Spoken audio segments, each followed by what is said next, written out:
Good evening and welcome to another edition of the Sunday Bunch Live. Joining me on the panel tonight, we've got Mike, Conrad and Terry. And of course yourselves, if you'd like to join in, because we are live, which means we are available to be contacted via the live chat. If you'd like to get yourself in there, get your comments in, and we'll try our best to include as many of your teeth. My new teeth are not even working. Anyway, let's go around the panel, see what they've been up to today. Mike, how's your day been? Not bad. Had my kids this weekend, so it's been a welcome break from Christmas shopping for a change. Oh, well, there you are. And Conrad, how's your day been? Yeah, it's been good. We went to dinner with Santa earlier on today. Thought that was fun. Then I've gone and watched the awful Manchester derby apart from the last 3 minutes. Right, fair enough. And Terry, what have you been up to? Yeah, just finishing off with Christmas shopping, so all sorted. Terrible, man. Online, it's the way forward. Online, don't leave your bedroom. Get it in there. Right, okay. First on the chat, as they always are, is the Last Palmers Mackems on there. Peter Solkal's always over there as well. Stephen Thornton, DJ Sizzler Watson, and it goes on and on and on. Well, jingle bells, jingle all the way. I've got to say, what a day it was yesterday. Swansea 2, Sunderland 3. And I did nearly turn it off and go back to bed after the first 15 minutes, but I'm glad I didn't. Let's start off by saying, was you happy with the lineup when you saw when they saw the team announced?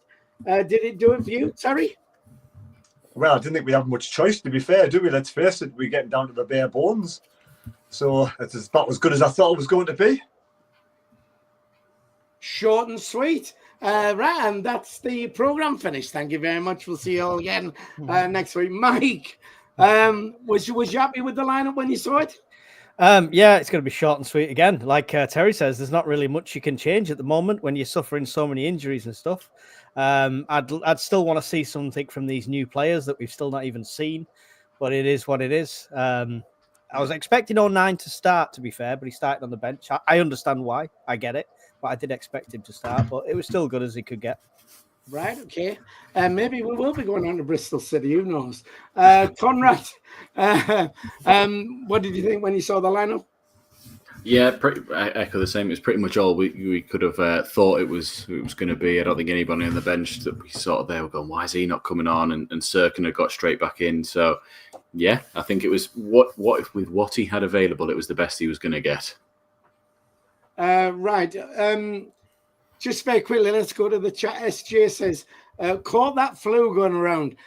We all had it last week. It wiped the show out. But I mean, for those who was at the match, I mean, I know my feet were drenched and I was like, and it was wicked like, but never mind. Mandy Gray says, good evening, lads. What a comeback yesterday. Absolutely. David Walker says the same. What a comeback. First comeback from 2-0 down since 1998. I hadn't done the stats. I wasn't aware of that. Tony Lee on there. All right, Mungie and the lads, he says. And SJ, why is everyone blue? Bit of blue. Are we all blue? I don't know. I don't know what else all that's about anyway.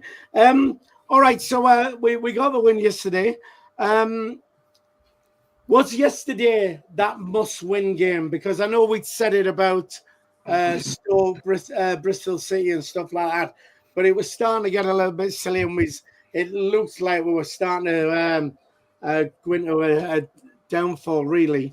So, was it a must-win game yesterday, Conrad?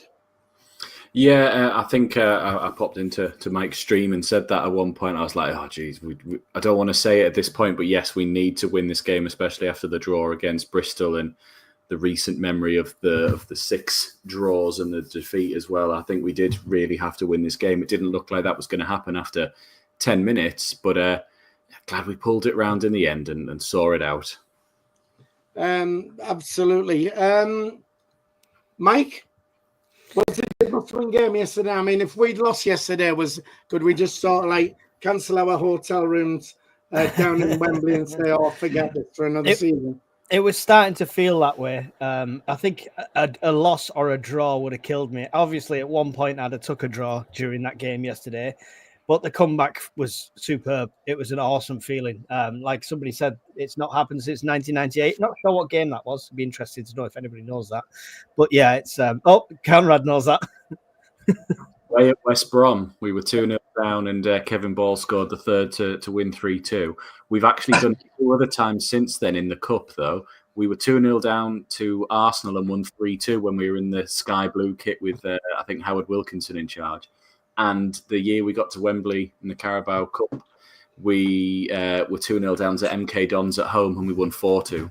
There's the man to have on a Sunderland pub quiz. Well, there you go. I mean, God, we know what you've been doing all weekend. All right. Yeah. And it's not spending time with your family. I mean, man, you can't be doing all these stuff. Terry, was it a must-win game yesterday? I mean, had we lost it, could that have probably sent us into a free fall? I think I would definitely, you could sort of exclude the top 2 after that. Like, we needed to get that victory. I mean, we've been unfortunate away from home against Millwall and Sheffield United, and it just felt like we needed one.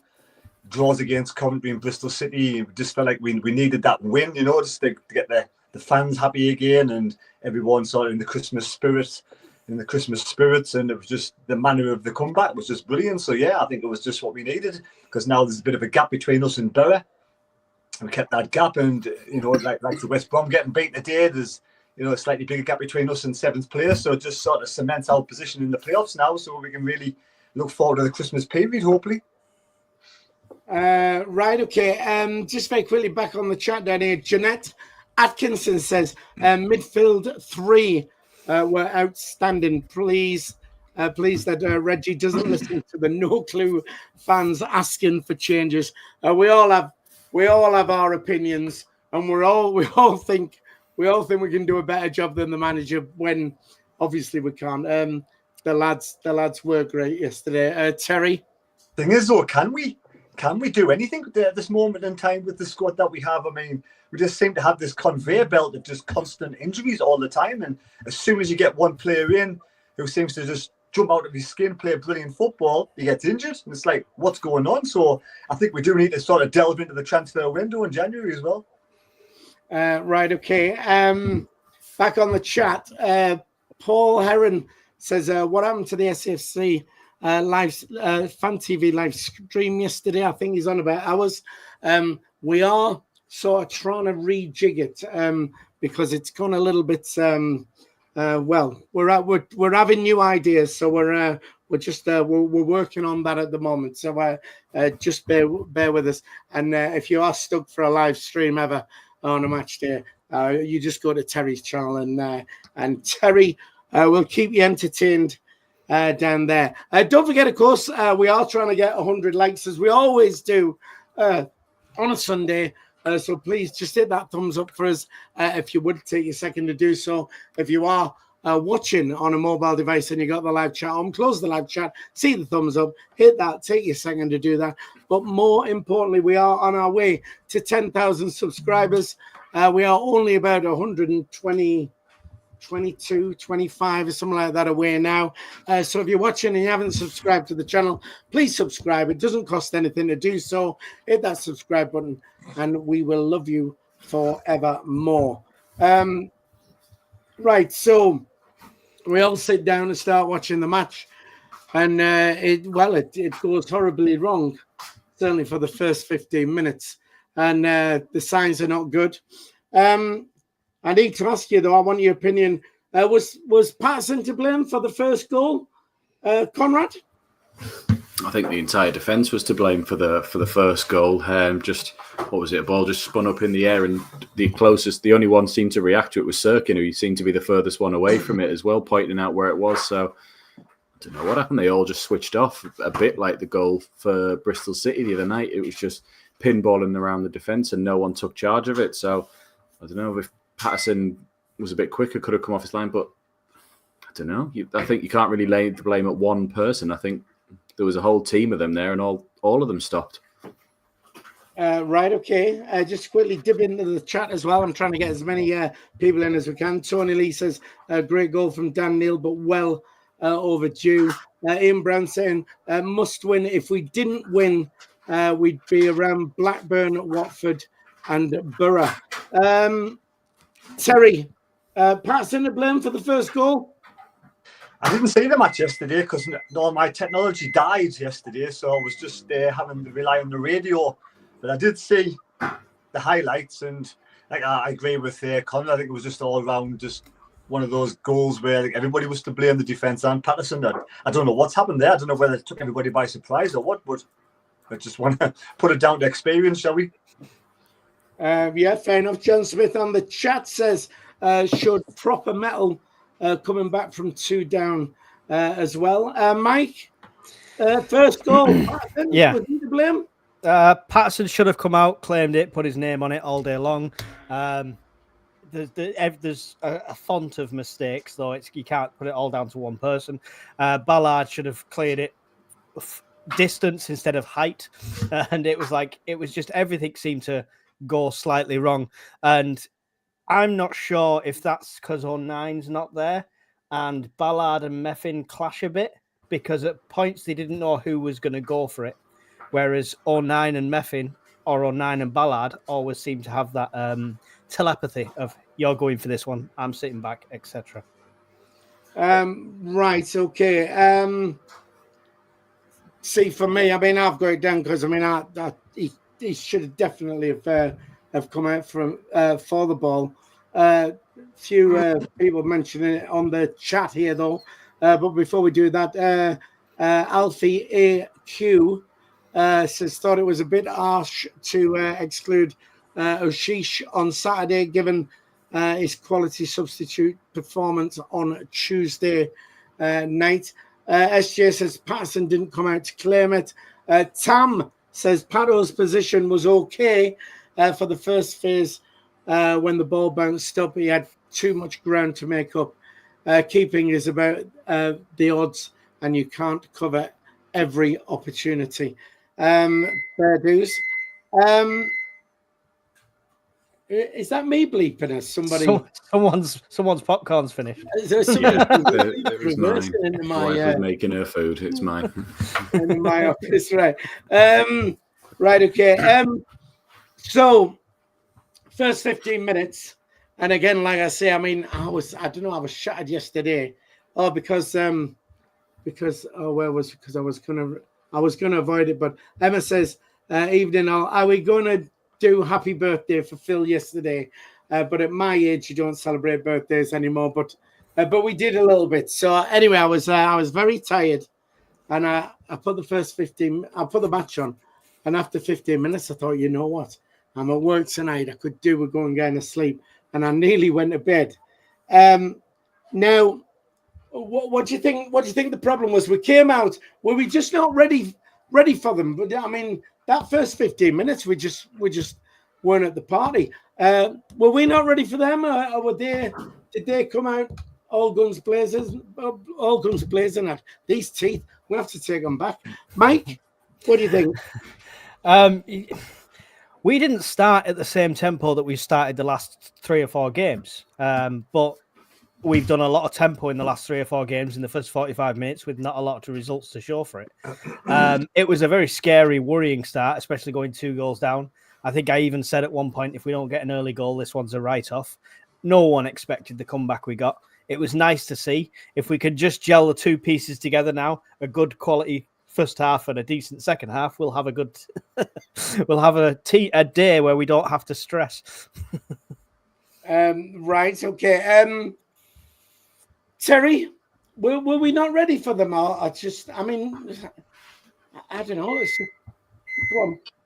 I think sometimes that, with the no one even in you're going to get games like that, aren't you? But I just think everybody, I think their head was still on the pillow on the bus, to be honest. I think none of them sort of turned up for the first 15 minutes, and that's what you're getting with Sunderland at the moment. You never get two halves the same. And I was kind of expecting a bit of a comeback, to be honest, because I thought we couldn't be any worse than we were. And if we could just keep it at 2-0 and come out the second half and really take it to them.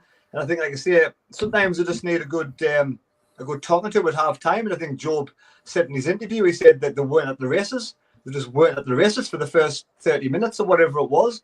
It took them a while to sort of get going. Now, whether it's because they've had a lot of games and they're a bit leggy and a lot of travelling, and sometimes young players just kind of put that sort of like run together.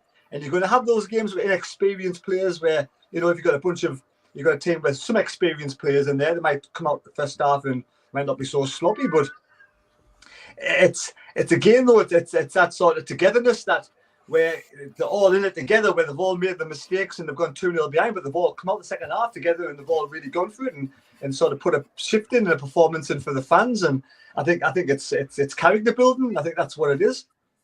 Right. Okay. Conrad, I mean, what do you think? I mean, were we slow? Did Swansea come out ready for this or what? Yeah, this was probably the worst we've started a game this season, and I think we just looked like, right, we'll just have a slow start, feel them out like we've done in a couple of other games this season where we just sort of wait and see what comes at us, but just didn't react to anything they were doing, and they did come out flying for them, and obviously got one and then scored an absolute stunner with the second one. But yeah, I think that's the worst one. And then I think, like Terry said, they needed a bit of a talking to or a bit of a strong telling off, shall we say, at half time of being like, come on, this is absolutely dreadful. I thought it was probably on par with how we were playing at Bristol City. Just Swansea were obviously a lot better at taking their chances. But you know, whatever he said at half time, or if Dan Neil managed to go, the captain's armband goes that way, because it was he just came out and led us on in the second half. I just thought, I'll get to that. A lot of players as well just couldn't pass the ball yesterday and very sloppy in possession, and you know, like Joe give the ball away for the free kick. They scored the second goal, and the first goal was just sloppy all around. And I think Serkin had a poor game on the left hand side. So I think it's just an all round just sort of off first 30 minutes. Yeah, Roberts' judgment is way off. When he should cross it, he tries to cut in. When he clearly should cut in because there's space, he tries to cross it along the floor. Well, we're going to... the third goal. I'm going to get on to Patrick Roberts just now anyway. Back on the chat, SJ said, who's got a microwave on?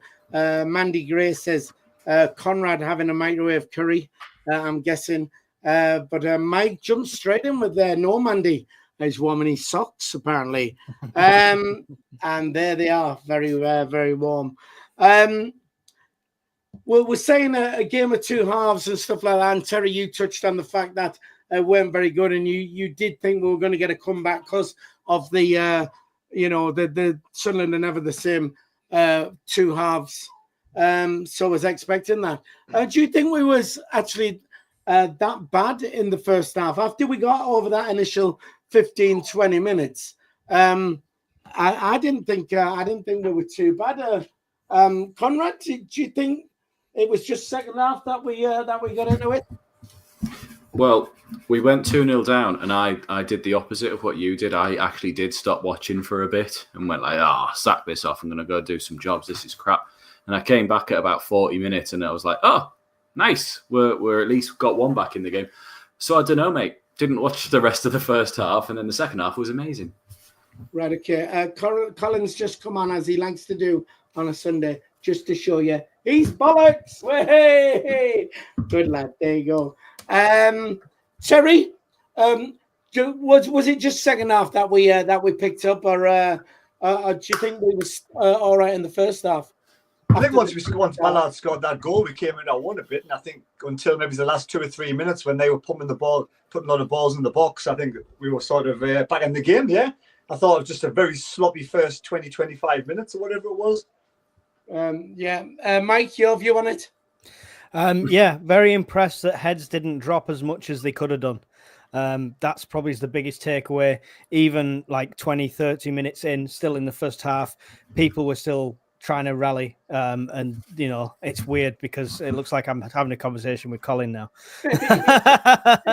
But yeah, the heads didn't drop as much as they could have done, because we could have written that game off. The players' attitudes could have written that game off after going 2-0 down. So it shows a lot of character in the players that we've got, and I must eat my words for a lot of things I've said about Dan Neil, because he definitely came into his own in that game. Maybe a long time coming, I don't know. But yeah, he impressed me yesterday. Right, okay. It says down here, Jim N says Flew might have contributed to the slow start. Who knows? I don't know. Right, let's get on to... I mean, like I said, I didn't think they were too bad after that first 20, 25 minutes, I thought. And I mean, getting that goal, had we not got that goal in the first half, the second half might not have happened. Who knows? I mean, it's so much better going in 1-0 down than 2-0 down. But your thoughts on Patrick Robertson, and we'll chuck Dan Neil into the mix as well, because they're two players who've had a bit of stick recently. And I'd be interested to know your thoughts on how they did yesterday, Terry. Well, if you have a fully fit squad, I don't think Roberts gets into my team at this moment in time. That's just my opinion. But I think I think if he concentrates to get down to the byline and getting balls in the box and trying to service Isidore more than trying to cut inside and trying to take every one man in his dog on, then I think he'd be a better player. But I think for me, I'd rather see Miendo on the right and obviously Watson on the left when he's fit, or even Mundle, obviously, but if Mundle comes in first. But I don't think I'm not really a massive Roberts fan, to be honest. I mean, I want him to do well. I want him to score goals, but I've not really been a massive Roberts fan for a long time.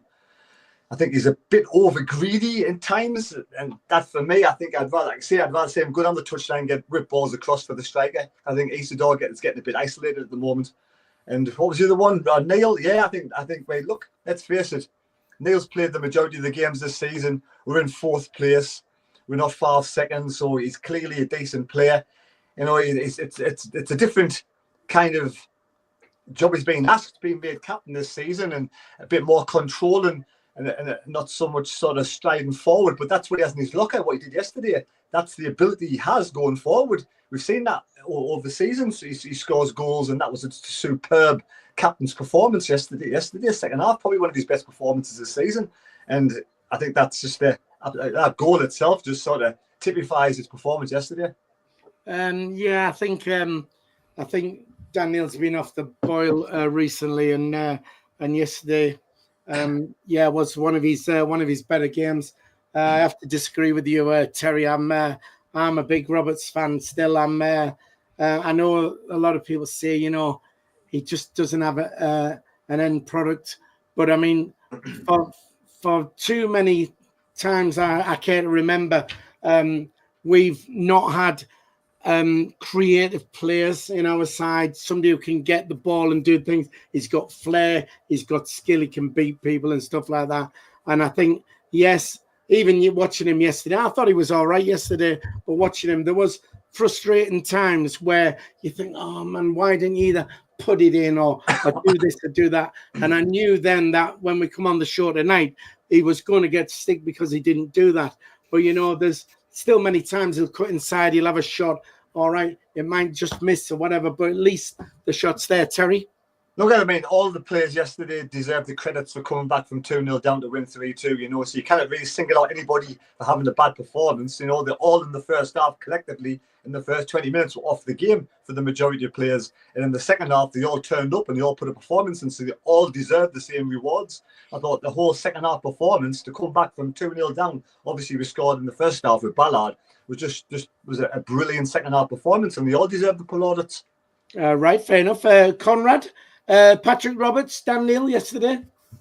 I think you hit the nail on the head when you said the word frustration when you talk about Patrick Roberts. And I think it's because we all know and have seen moments, or, even before he played for Sunderland as well, where we know what he is capable of, whether he be shooting or taking people on. You'll see him beat 3 or 4 players with ease and you think, wow, he's done the hard bit. It's just a simple ball. Oh, right, okay, it's not done. Oh, it's just an easy shot, and he sort of P-rolls it to the keeper. It's just the frustration. And I think recently he's probably been trying a bit too hard and trying to force it, and that's probably where it's not quite coming off either. But on Tuesday, I actually thought granted, he didn't, a lot of things he didn't come up, but he was relentless in trying stuff against Bristol City. And every time we were trying to get forward, he was the only one sort of like, right, I'm getting you forward to here, and then I'll get you to the final third. And then he was the one who started the move on the right-hand side, walked it all the way across their defence, did the 1-2 with Ashish, and got himself in the position. On Saturday, I thought he was doing the same again. Granted, somewhat other players were also stepping up and giving it a go. Like we mentioned, Dan Neil. Dan Neil was clearly at half-time suddenly realised, I think, what it means to be a captain and the driving force forward for us. And he was exactly that. I mean, I don't know about you, if I'd have scored a goal like that, I wouldn't have cut my celebration off halfway through to tell the lads, get back, come on, we're going to win this game, which is exactly what he did. He got all the way to the front and they went, actually, no, back is all, come, every one of you with me. And me and Mike have been saying it on our channel as well, that he's not a defensive midfielder, but yet that's where we're having to play him, because we've got Bellingham, who you can't move out of his position, and Rig, where you can't move him out of his position. So he's having to take the third option, and he's not that defensive midfielder. Yet yesterday, when you actually saw him driving towards goal and forward thinking and looking for his passes through, he was exactly what we want Dan Neil to be. I will say, quickly flipping back over to Roberts. Roberts has 6 goal contributions this season for us, which is obviously decent, it's all right. Mundell has 6 as well, but Mundell's played 10 games less than him. Right, okay. You've probably been on the stats this weekend there, Conrad Mind, haven't you? Better to do, yeah. Yeah. Just very quickly on the chat, David Miller says, "Stop rubbishing Roberts. He creates so much space for the rest of the team." It's not that we're just debating it. Everybody's got opinions on it, and we're not all we're just giving both sides of the argument on this. Mike. Patrick Roberts yesterday and Dan Neil? Well, Patrick Roberts, everyone's right. He's a great player. I think it was a great signing when we initially got him. I couldn't believe we actually managed to get him. He can produce. We know he can do it. He can run. He can take on players. He can deliver, and he can score. I think Conrad's right, though. He's just trying to force it now because he's had this bad run of missed opportunities. And I just feel like a player of his experience should be realizing when to pull back and when to pass and when to use the players around him. If he was the best player amongst a squad of a lot of crap players, I'd understand it, but he's got quality all around him. And when he links up with people like Rig, it's beautiful. It's amazing. He doesn't need to do all this to impress us. Just them little passes and then little 1-2s impress us. So hopefully he gets back to the game he's good at and stop trying to be the striker that we don't need at the moment. Well, we do need, but not from him. Neil, I've dissed him a bit all season. I'll hold my hands up. I don't think it's him. I think he's a quality player. I think the captain's armband was weighing on him. Whether he's starting to wear that better now, whether it's starting to come into his own, we shall see. I don't want to say yes with just one game under his belt, but if he plays like he did yesterday on the last game, was it yesterday? I've lost my days. If he plays like he did yesterday, then yeah, superb. He's coming to his own and he should be getting a starting 11 position every time. But I can't see that once every 10 games. It has to be consistent if you're the captain. Right, okay. Just very quickly going back to the chat. Tam says James Copley says Sunderland's best contributor so far this season. Robert 6, Job 6, Mundell 6, Isidore 5, Rig 4, Mayenda 4, Neil 4. So they're like Conrad was already up and above ahead of that before that came up. SJ on the chat says maybe we should put Isidore on the left and Mayenda up front, apparently. Paul Heron says, you're shaking your head there, Mike. Do you want to jump in with that one? No, Isidore's not a winger. He's not a winger. He's a striker. He's having a bit of a frustrating time getting the ball under control. He actually played really well when he had a second there. I'm not going to shout 4-4-2 again like I always do, but he did play well when somebody else gets forward, even if that's Job getting forward, if he's got somebody to play off.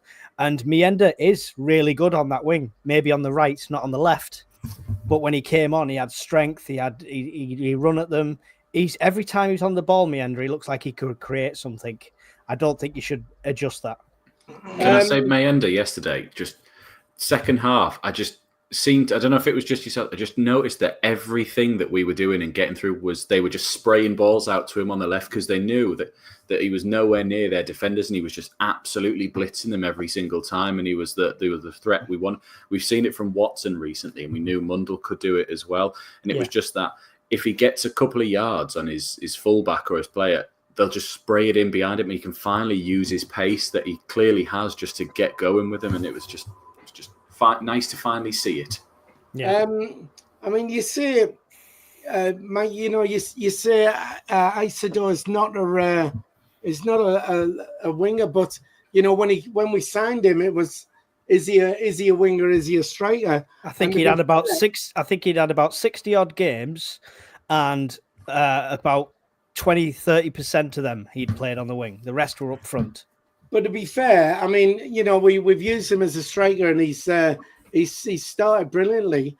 But it might turn out that actually he's even better on the wing. Who knows? We put O'Shea in the net once, and he did all right. We're not going to use him as a keeper, though, are we? Yeah. All right. Paul Heron says, "Why did Certain come off with no formation change?" Gary Hoyle says, please for Dan Ballard getting his goal, but he'd like to see him contributing more. Glenn Jones says, without Roberts, we would be sitting with 7 points from the last 3 games. Just very quickly before we carry on, we got 57 likes. We do try and get to 100 if we can on a Sunday. 127 people on the stream already. Just hit that thumbs up. That will help us. And we are on our way to 10,000 subscribers. Let me just quickly check. We are 123 away from that 10,000 mark. So if you're watching and you haven't subscribed to the channel, please subscribe. It's free to subscribe. Just hit that big red button, and that will help us out immensely. Are we back on track now, lads? Then I mean, it was starting to look like this bad run we was having. I mean, it's still now only 2 wins in 9 or something, in it. Though I think we've only had the 1 defeat. But still, is that it now? Is that the bad run out of the way? And do you think that the win yesterday and the way that we did it, that coming back from 2-0 down, this is it now? We're going to kick on now for the rest of the season. Mike? The positive side of me says, yes, exactly right. We're going to carry on and we're still going to finish second or first like I predicted. But, I mean, it is a good omen that we've got so many injuries at the moment and we can do a comeback like that to get 3-2 out and get a result out of that. And as players get fit again, we said, 2 weeks for Mundell, stuff like that. As these players come back in, surely it's only going to get better. Who's Shirley? Whoever's listening. Oh, gosh. I thought you were starting Pilots on airplane, isn't he? Right, Shirley. I mean, Conrad, your thoughts on that? Is that it now? We're all right. We've got all that nonsense behind us now. We're kicking on and we're back to as we were at the start of the season. We're still going to have moments throughout the season. I think before we came on air, Mike was listing the amount of games that we have in a very short time coming up. So we're still going to have certain moments where things might go wrong. But I forgot the point I was going to make before, but I was just thinking about it. But I'll try and remember it if I come back. No, I've completely lost it. I'll come back in a second. Right. I'll go to Terry then. Terry, do you think that's our little bad spell out of the way now? No, I think it's going to be a long, hard, tough season. I think there's plenty of games to go, a lot of good sides, and I think don't underestimate Norwich at your peril. But I think at the moment we have got a lot of injuries, and I think we're down to the bare bones now. And for me, we'll see what we made of when we go into the transfer window in January, because we do need to bring some bodies in, even a couple of experienced players to help these youngsters through the period. But I think, it's a good sign. Let's enjoy the week while it lasted. We got 7 points out of 9 at the start of the week. If you said 7 out of 9 points, you would have took it. I would have took it. Like, it's been a good week for Sunderland, especially with all the injuries. It's really, really sad to see Watson get injured, because he's been absolutely brilliant over the last few games, and I'm absolutely gutted for the young lad to be out for 8 weeks. I mean, it's a shame, because he was starting to find his feet, Conrad. I just remembered my point, which was going to be that Mike was on about how it was, it's really good that we got a comeback win. But I mean, we've got 7 points from losing positions in the last 3 games. We were down against Stoke, and they fought back and ground out that win in the end, a few minutes away. And then, we equalised against Bristol City in injury time, and we almost won it with Ballard's little flick header at the end as well. So the fact that it's not just the one game where we've been doing this, we've done it over a week in which that. Theoretically, we've been getting weaker with more injuries and people shoehorned into different positions. So it can only be a good thing. But like I said before, it's not going to be smooth sailing throughout the whole season. I mean, for me, I genuinely believe now, if that's our bad spell, and like I say, as far as bad spells goes, it's not bad at all. I mean, I know it was a lot of draws, but at least it wasn't a lot of defeats. And I think if that's it out of the way, I think we'll absolutely romp this league because, again, there's still nobody is grabbing it by the throat. There was Leeds yesterday, the very last minute, they get an equaliser, and then, all right, Burnley won today, but... Sheffield Wednesday, everybody's sort of up and down. Nobody's really getting win after win after win after win. And I think, we've got Sheffield Wednesday to play on, is it New Year's Day we play them? No, it's Sheffield United on New Year's Day. Sheffield United is who I'm talking about. Well, that's why everyone always goes on about this league, because this league is absolute chaos, really. And when you get to the end of the season, unless someone's actually running away with it, there's usually like 10 points separating like top 10 teams, and anybody can get into it. So earlier on, when you mentioned about cancelling your hotel, well, we're still firmly in the playoffs. That's what you'd need your hotel for. We're hoping to cancel it because we're going higher up, really. Yeah, I mean, to be honest, it's, I won't say because I don't want to tempt fate, but because I'm very superstitious, as Terry knows. I've now got my white. My white. You binned your orange one. I nearly said I've got my white strap on, but what I will say is I'm in my white watch strap, and that now stays on until we lose. So hopefully. Oh, you were talking in a high-pitched voice there, like. yeah. Oh no, it's not me who would have the high-pitched voice. That'll be you, Terry, when I pop round to see you tonight. Anyway, oh God, I forgot what I was going to say now. Right, I tell you what, let's. Can we mention the subs or the lack thereof? Right, go on then, Mike. Well, I don't want to slate Labrie. He's done wonders for us. But I'm sure many fans will join me in saying it's frustrating the fact that we're not doing proactive subs. And I get that the bench is restricted at the moment with injuries, but I was even surprised. I mean, Terry and Conrad might agree or not, but in the last 85 minutes, why aren't we making the time-wasting subs? The classic, let's make a sub to waste a bit of time. Let's make a sub. We didn't do anything. We did one sub the whole game. I think he genuinely believes that what team he puts out is the best team at his disposal, especially when you look at our bench. And I know you were saying it's restricted, we've got injuries. And I think he believes in what they're going to do. It's a bit like, well, we're 2-1 down for so long. And I was watching the stream and it was like, why hasn't he done this? Why hasn't he done that? And then he took off Sirkin, and we were all a bit like, well, that's bizarre. Sirkin's really good at driving us forward. He just made little changes to the way we seem to be playing it rather than mixing up the whole thing. Even to waste time, bringing Isidore off at 87 minutes to put Connolly on wouldn't have made a difference to the result. No, it would have wasted some time. He did. I remember, because I think one of the big things, do you remember the Burnley game right at the start of the season where he did do that, but he didn't just do it in like one and then another one. He took off like all the strikers and just went, right, 3 centre-backs on, and when we already had a back 4 on, and he was just like, that's it. That's so different. Yeah, so he can set up shop, but I just genuinely believe he just sort of went, I think we're fine with it. They're not causing us any issues. Right, okay. Terry, you was one in there? I think a couple of things. I think he knows he's got a full week to recover with the players, and I think he didn't want to really upset the apple cart because, we're winning 3-2. We've just come back, and you think he believes in the players he puts on the pitch. Like Conrad said, I think he believes that they can put 3 games in a week and do the business. But I think Dennis Sirkin's a different kettle of fish. I think Dennis Sirkin, until he gets his hand 100% spot on, I think he'll always be a little bit at this moment in time, a little bit I think he's a bit wary about damaging in the game, because if he goes in for a really tough challenge and he falls and lands on his hand again, another operation could be coming up. So I think he's a bit wary at the moment. I don't think you'll see the best from Dennis Serkin till his hands are 100% healed. Do you not feel it? It's the same with Elise. But do you not feel it? Don't risk him. Do you not feel it's a risk, though, not making them subs in the last 10 minutes when you've got Isidore on a yellow, Rigg on a yellow, Bellingham on a yellow?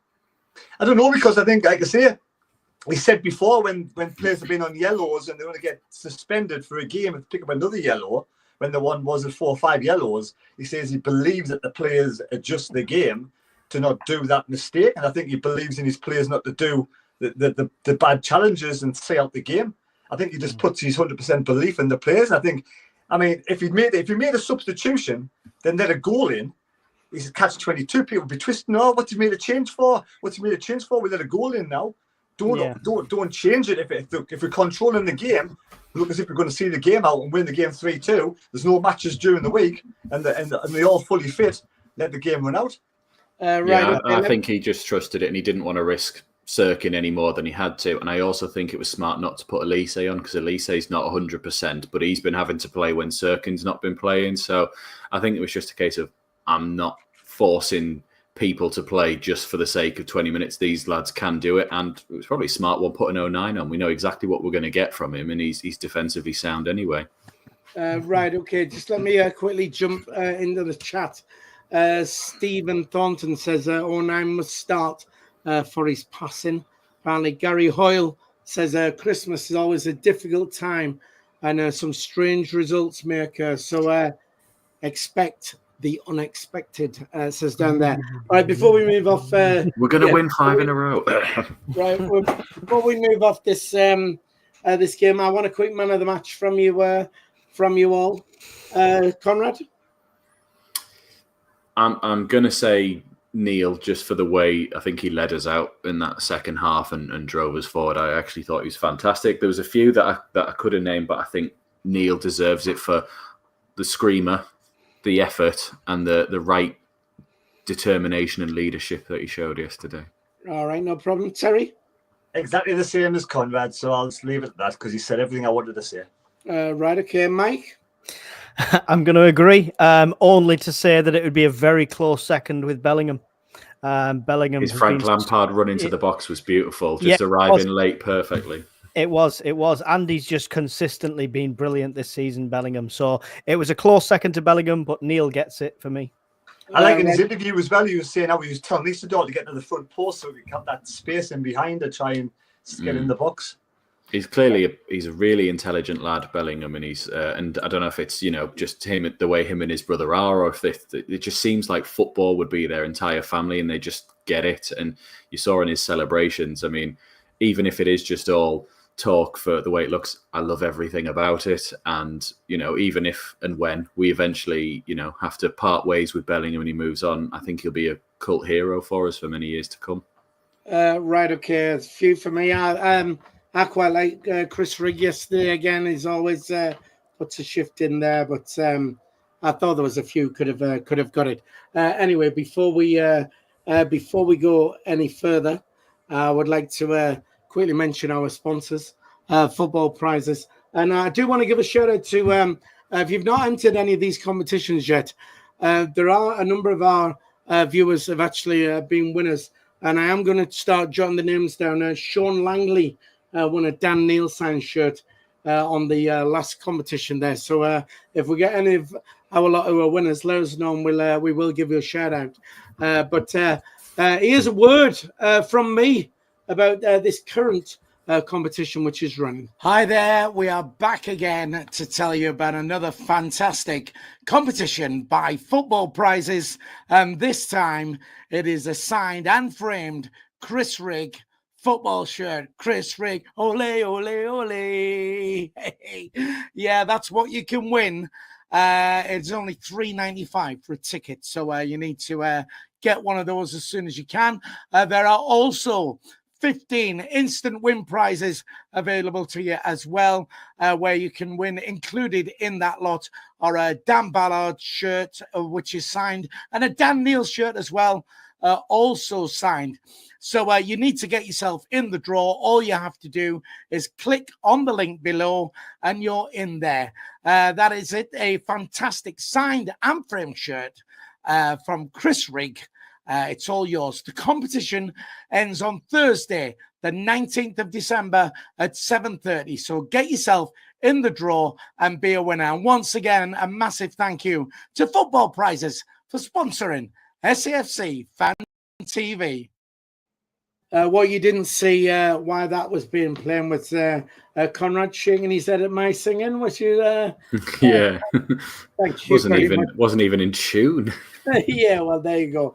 Right, what I want to do, because we are going to finish 5 minutes early, because as you all know on this channel, I am a grafter, and being Christmas, I'm starting a little bit earlier tonight, so I've got to be straight away. So let's, in case I don't get the other points in, let's move on to Norwich on Saturday. Norwich at home. Are we keeping the same team? A good comeback what we had. So are we going to start with the same starting 11 as we did yesterday, Terry? Yeah, we don't change anything, do we? Let's face it, we'll keep the same formation, the same team. We know what we get with Regis Labrie. Let's hope we can put in a performance in from the first minute. So yeah, same team for me, mate. Right, fair enough. Mike?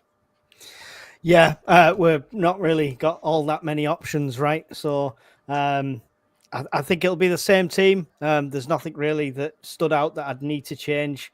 The only thing, if somebody comes in on the left, would be Mienda going to the right and Roberts benching. That's the only possible thing that could change. I'll leave Roberts alone, man. He's creative. Just for a rest. Okay, right. Yeah, because these players are so tired. Oh, God. A mental rest, Philly. Such a hard week they have. Conrad, are we keeping the same team? Yeah, I think we need to. I just think the consistency is key for us at the moment, and I don't really see anybody else who could come in if you did swap Roberts out or if you did swap Mienda out. I think we just keep it as it is. They did as well in the last game, and they ground it out against Bristol City. So I think we grow with the team. So I think they've got to give a run to them. Right. Okay. Look, we just need. We try and get 100 likes if we can on a Sunday. We just need 27 more people. Take that thumbs up. It'll take you a second to do it. All you do is whack that thumbs up. Do that. That gives us pros on 100 likes, and we'd like that. And don't forget, of course, whilst you're doing that, hit the subscribe button. There's even a little subscribe symbol in the bottom right-hand corner as you're watching this. If you click on that, you can instantly subscribe. And it is free to do so. And we are on our way to 10,000. We was hoping to have that by Christmas. It's looking unlikely now, but at least let's get as close to that as we can. Right? Do we need? Not just the Norwich game, all the games to come. Do we need to start scoring more goals for our goal difference? Because it is tight. Nobody's running away with it. Like you say, normally you can get one team. I was hoping we were going to be sort of 10 points clear, and the up by Easter would have been quite possible this year. But because it's all so close, that's obviously not going to happen. So it could turn out that goal difference is going to be a key factor come the end of the season. Do we need to start scoring more goals to get that goal difference up, Mike? Of course, it'd always be wonderful. But I'll take a 1-0 win over a draw or a loss any day. So it's not the most important thing. But I think January will tell if we can get a really good experienced striker, a goal poacher in as well, as somebody additional to Isidore, then we could start seeing them goals coming. And the worst thing about it is it's not the lack of opportunity. The build-up play and the assists, like into the goal-scoring opportunities, is there, but it's just the final product. So we've got the ability, we've got all the facilities there, apart from the final kick of the ball. So, Mike, you see anybody leaving in the transfer window? Not unless it's silly money, Terry. It'd be stupid to let Job go or anything like that unless it's silly money, where the fans would go, you can't say no. If I'm talking more of the fringe players like Barr and Rushin and them type players. Hope so, but I don't know who the hell will take them, Terry. Who's going to take Rushin? we might be able to sell Barr to South Shields or something like that, possibly. I think we do need to clear out, but as long as we don't lose anybody key, like Job, like Rig, like something like that, and we do know that big teams are interested, but it would have to be a silly money offer. Right, before I continue to pass this round, I quickly want to jump into the chat there. David Miller says, Swansea were nowhere near us in the last 25 minutes, and multiple substitutions would have disrupted us. And also, SJ says, Norwich lost against Burnley tonight and weren't that good, but we all know they'll turn into Norwich Alona when they play us. Terry, do you think it's important that we start banging the goals in for our goal difference? I think it's more important we keep clean sheets now. I think we need to start keeping them clean sheets because I thought our defence was pretty good at the start of the season and we've seemed to lost our way a little bit. Whether that's because Loco Nines had the flu and players have been injured and the likes of Mepham got suspended and obviously Ballard just come back from suspension and injury and Hume was suspended for a game and Serkin's been injured, so it's really upset the defence. But I think, we have got a goal in us, a couple of goals in us a game, so I really need to hopefully we can start keeping more clean sheets. Right, okay. Just before I go to you, Conrad, we are going to come to predictions after this. So if you're watching and you want to put your prediction in the chat, we'll read some of them out after we've heard from Conrad.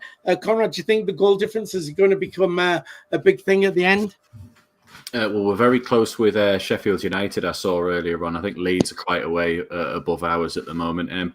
But while we're not free scoring and while we are struggling to get, a couple, I know we got 3 yesterday, but I think, like Terry said, the clean sheets are the more important things at this point on there, and cutting out those silly mistakes, i.e. the first goal against Swansea, Bristol City's first goal as well, how easy it was for Stoke to get in behind us. I think that's what we need to work on and stopping that. And then we can worry about our goals at that point, because it did feel a little bit like towards the end of the Bristol City game, it's like, God, this is a real effort for us to actually get any goals here. I mean, Watson got a lovely one straight away after the first for Stoke, but then it felt like it took a long time for us to get that second one, and it wasn't going to come. And same against Bristol. So we need the clean sheets more than we need just bags and bags of goals.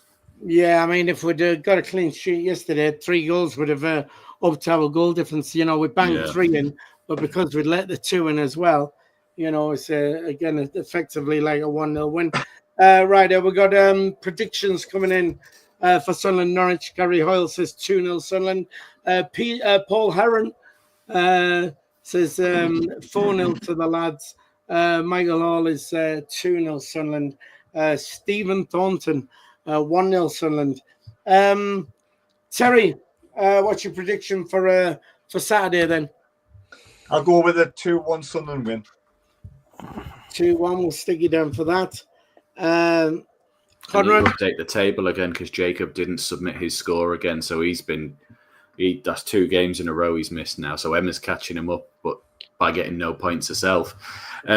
So I think it's going to be 2-1 to Sunderland. I do see Norwich scoring. They've got the top goal scorer in the league, haven't they? In Signs, is he called? I think he's a big threat for them. And they haven't won in 4, Norwich. So I do think they're going to turn up and try and with a bit of a point to prove that they can come away and get a point. So get a goal.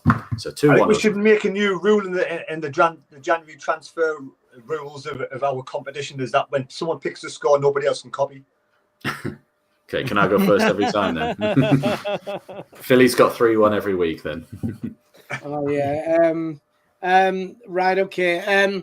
I mean, you're saying Norwich will come up and score. It's like, I suppose we've got to get used to it being up there. We're up there to be shot down, and people do come to our place and up the game. Mike, what's your prediction? I don't think I'm going to have that problem, Terry. Nobody copies my scores. Yeah. You had 3-2 though. You had it in a dream. I think you said. I dreamt 3-2 at the start of the game. Is that what you predicted as well? Yeah. I know. I predicted 2-2 in the league. Oh, you were so I know. close. This is the thing. I've got to wait for my dream. But yeah, against Norwich, it's going to be 4-2 to Sunderland with an Isidore hat trick. Yeah, you're right. It's never well, going to happen. I hope you dream that, and that's the way it is. Put your pen on now. Yeah. Right. Well, I'm gonna go Sunderland 3, Norwich 1. All right, and see if we can get another one of them starting happen. Other scores coming in. Carl Stewart says 2-1 Sunderland. SJ says 1-1. Oh dear, controversial. Glyn Jones says 3-1. Alan Gardner says 4-1 to the lads. But I think we all know if it's we're not bothered if it's a scrappy 1-0 boring game. So long as we get those 3 points, is exactly what matters. Look, I did have a couple of more points I wanted to get in, but I do need to get away because, as we said, I am a grafter. Have we got any extra time or anything this week, lads? I don't think I'm around for it now. No, right, okay. So it's looking like we'll probably see you next Sunday is when it's all going to happen, when we'll unravel what happened Sunderland versus Norwich, and we'll dissect all that. So thanks for tuning in. 78 likes. If 22 of you can hit the thumbs up before you leave us, we'd be gratefully appreciative of that. Can we just say bye to everybody though, Mike? Goodbye, everyone. Don't forget, so close to 10,000 subscribers. So grab somebody else's phone and make them subscribe too. You can do it. Good man. Conrad? Thank you all for tuning in, listening to us. Have a lovely week following Sunderland, and we'll see you all next time. Fine. And Terry? Yep, have a nice stress-free week until the weekend appears and we take on Norwich. Stress-free. Everybody's still Christmas shopping, man. Going in the shops instead of doing it online. Right. That's it. That wraps it up from us. Thanks for tuning in. Much appreciated. Don't forget to please like, share, subscribe, all that malarkey. And if you are a member of the channel, please watch for your name as it goes up the credits at the end. Thanks a lot. We'll see you soon. Bye-bye.